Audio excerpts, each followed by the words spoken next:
What's up, guys? Alex here, licensed CPA Realtor. I'm over here with Dylan. Dylan Bugallo, Keller Williams, licensed real estate salesperson. And so, before we jump into the nitty gritty, right? Let's get into like your origin story. Yes. So my villain, or no, I'm just kidding. So I started here at Keller Williams at the front desk when I was 18. Damn, you started early. Yeah, I was about 18 or 19, I think. And I was in college. I needed a job just to make a little extra money. Right. I had worked at Dunkin' Donuts before that. I was a manager there. Worst job ever. So, I came here and I applied for the job because I had a friend that worked here. And it turns out I've known Lou, the owner, since I was like 8 because I played soccer with his son. So when he saw my name in the applications, he was like, oh yeah, just give him a job, whatever. That works. Yeah. So, but yeah, I started working at the front desk. I worked from 2 to 8 at night, 5 days a week. So I would finish in school and then I didn't have a car at the time, and I was like, this is how I know I was going to succeed, because I was like, I'm too bougie for the bus, so I'm just going to Uber every day. Hey, dude, look, that's the thing. I Ubered from school here every day. I probably spent so much money on Uber, but it's fine, because I didn't want to take the bus. But look, the difference is there's a thing to this, right? There are the people like, this is annoying, I'm just going to pay for the thing, right? Yeah. But in your case, I feel like it's more of this is a thing I'm going to pay for, and I'm going to make damn well sure that this is like... Right, exactly. And I mean, I probably, when I was working at the front, I probably spent like half of my paychecks on Ubers just to get here, but I didn't care because I was like, I'm not taking the bus. I'm too pretty for the bus. Hey, look, you got it, right? So I did the front desk for about 2 years, and then I was promoted to being like an administrative assistant for a few of the top teams in the office. So there was a time where I was working for Patty, Deirdre, Dean and Evans, Antonella, Joanne Ferrari, and Jessica and Joe. So you were like... all at the same time, yeah. Like heavy hitter squad, holy... Okay. I worked for all 6 of them at the same time. So it was a lot. I mainly worked with Dean and Evans. That was like the brunt of I think it was like 30 or 25 hours a week. And then I would do another 30 or 25 throughout the other people. So I was working like 60 hours a week doing that, yeah. Jesus. I mean, and what did you pick up? Like, you had to have picked up some more. Well, that's the thing. Like, even though, and I mean, the pay was good, so I can't complain. I was making very good money doing that. But what was better to me was the knowledge that I was getting doing it, because all 6 are so different. Like Dean and Evans have a certain way they work, and I would pay attention and take notes. Patty has a certain way she works, and I would pay attention and take notes. Deirdre, I don't know how she does it. I still don't know how she does it, but I would take notes of what I could, So I found that working for all these people, gathering all their knowledge, that was more beneficial than any amount of money. I could have been making $1,000 an hour, which I wish, but I wasn't. And I still would have chose the knowledge that I got over the money, because it helped me now that I do sales myself. And we're going to get to that in a minute, because damn, dude, damn.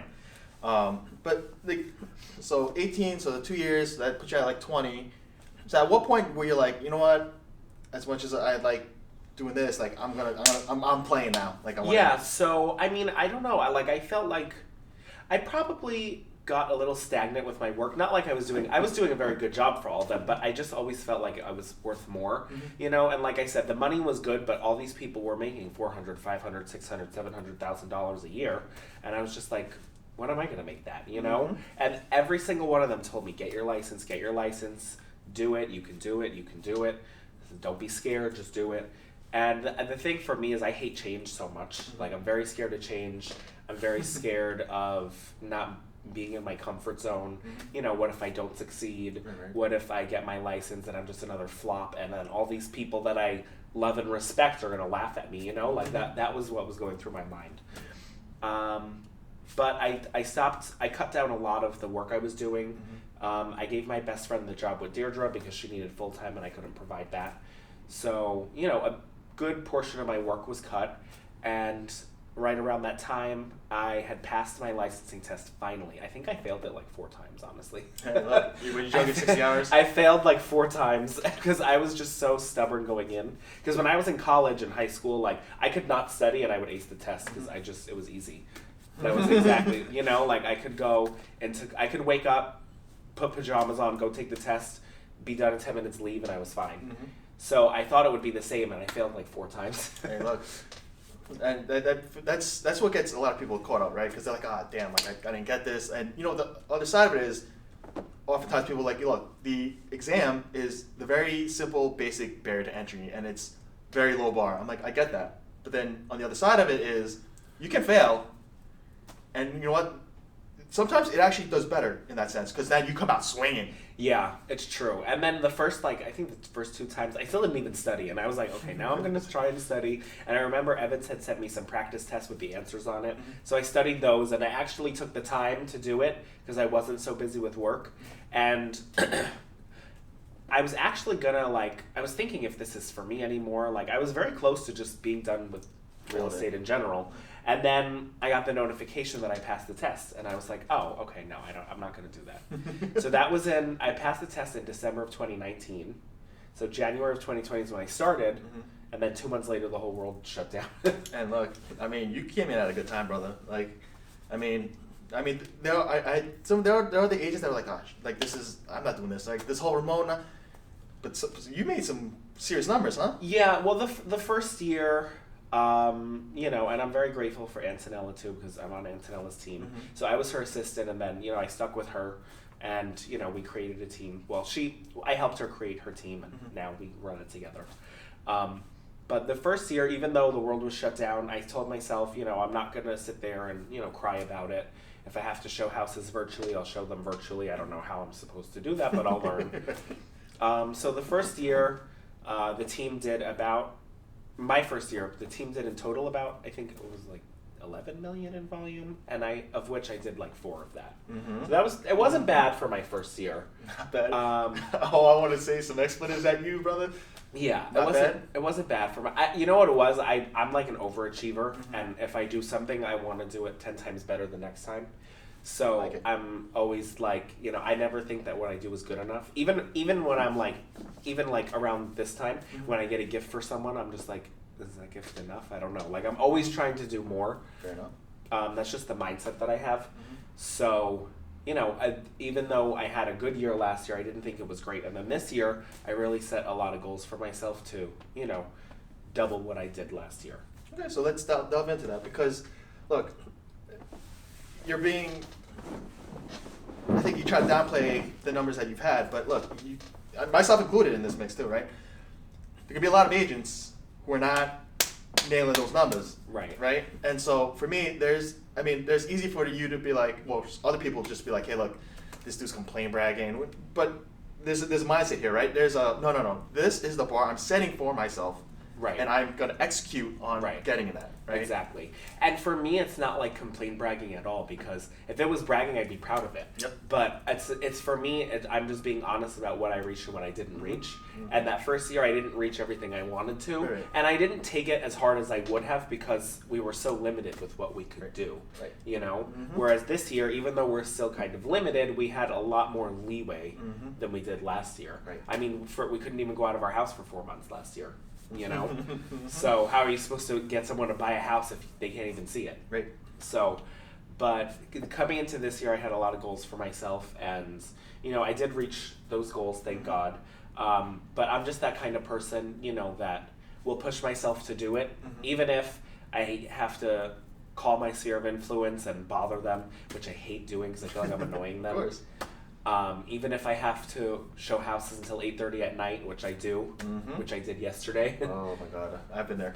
Yeah. So, I tell myself, if you want it bad enough, then you're going to work for it, and you're not going to make any excuses. Absolutely. And I think and this is where, obviously it's going to be private conversation that we've had for the most part with other people, but I think there's that pivotal thing, right? No matter what, I'm going to figure it out. And the second tier is, there are no such things you can't make money off of excuses.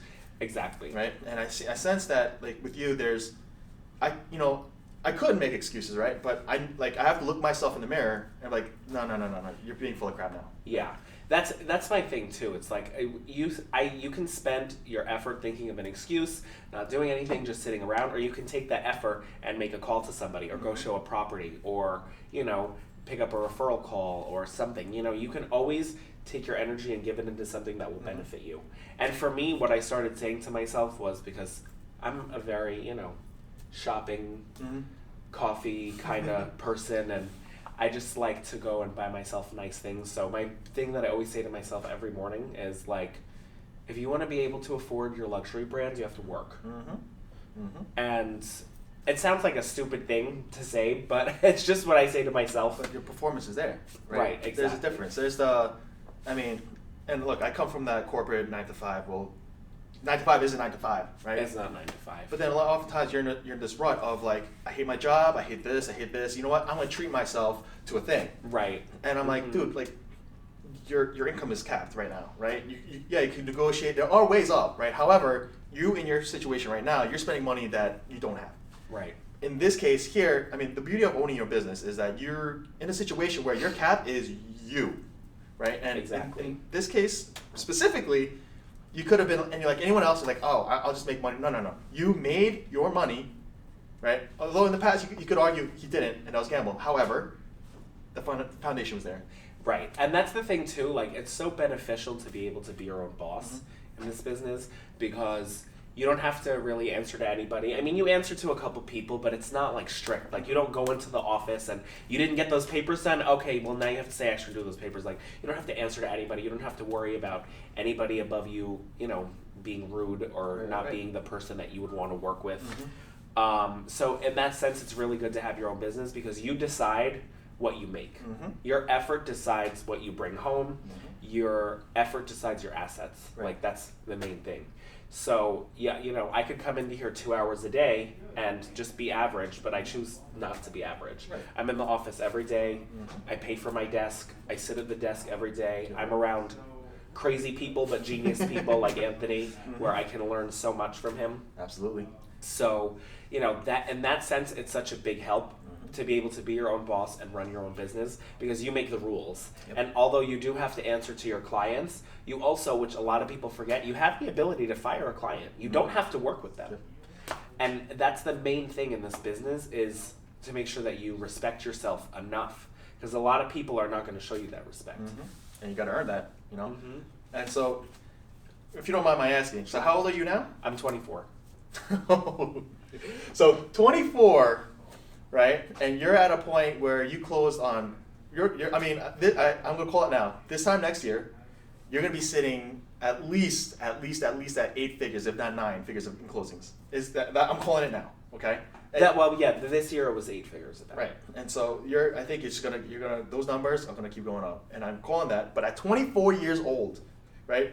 Obviously, we won't break into right, because let's not break any laws today.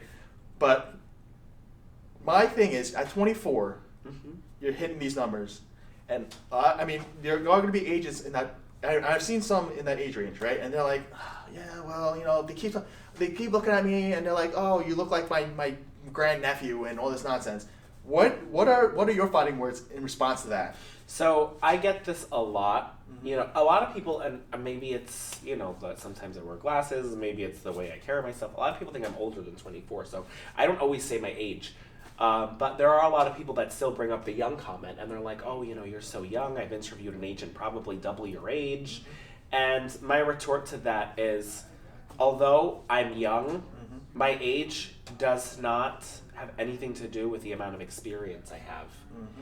I started in this business 6 years ago, and in a day and age where everything is based on technology and videos and iPhones and cameras, wouldn't you want somebody who grew up learning these things to be in your corner? Because that's the best defense that you have. Absolutely. But it's not, and it's the thing where, is it marketing nonsense? Or are you speaking truth? And for me, like we've seen it time and time again. And if like for instance, you have an open house, someone comes in. If you were to ask the question of like, so quick one, like just out of curiosity, how did you find out about this listing? And I'm willing to gamble that majority of them are going to be like, oh, I found it in the newspaper. No, exactly. Right? A majority of them find it online. They find it through marketing, and what a lot of people don't realize is that, especially a lot of the sellers, they're older, most of them, or not all of them, or they're in a different age group where they have done things differently. But what a lot of them don't realize is that, like you said, today everything's online, on your phone. I mean, you can go to Zillow right now and set a notification for Bayside, and you'll get notified whenever anything in Bayside comes up. Absolutely. You don't have to go and buy the New York Times to do that. Absolutely. So a lot of times what I say is, I'm up to current events. I'm up to current technology. My company keeps us up to current technology, and that doesn't. It could work for an agent that's older as well. Right. You could have a young client, and they could say, do you know your technology? Do you know everything? And then that agent who is in an older age group can say, well, my company keeps us up to date on technology. Absolutely. So there's always a objection handler. You just have to make sure it doesn't sound scripted. You want it to come from the heart. Even if it doesn't, you want it to come from the heart. It's like an acting gig. Of course. And, it's...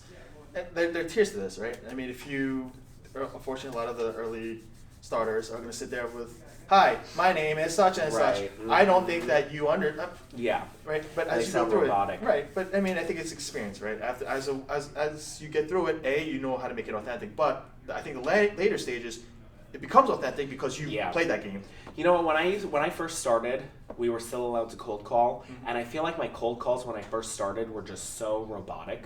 Like, I was reading them from a bold script, and I was like, hello, seller, like, and I was just like, oh, God, that's awful. And none of them ever panned out because I sounded like a moron. But that's am I allowed to repetition. say moron? Hey. Okay. Well, I sound like a moron.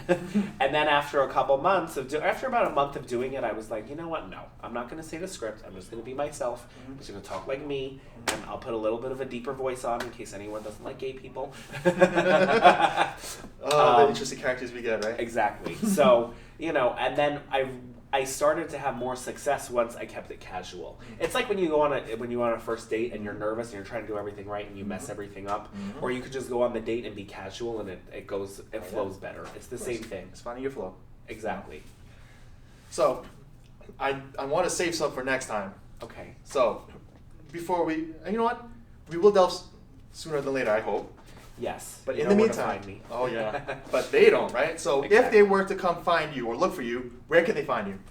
You can usually find me either at Starbucks, at the gym. I'm not going to tell you which gym. I don't want any stalkers. Or pretty much here. I mean, I see the people here more than I see my own family, so That works. I'm always here. You can come in and ask for me at the front desk, and if the name sounds familiar, I'll let you see me, and if it doesn't, then I'll be on vacation. Fair enough. Fair enough. So my man's trying to keep it a little on the down low, I guess, right? No. Realistically, I'm always here. You can always find me. I update my social media daily. I'm always in the office. If I'm not in the office, like I said, I'm either at the gym getting coffee. You could find me at the Gucci store. That's my favorite store. Or I'm out on appointments. But I'm always here. I can talk to anybody. I'll strike a conversation with anyone. I'll talk to anybody, and as long as I'm not dead, I'll be here. So, with that said, I hope this was helpful, and I'll catch you guys on the next one. Thanks. Have a great day.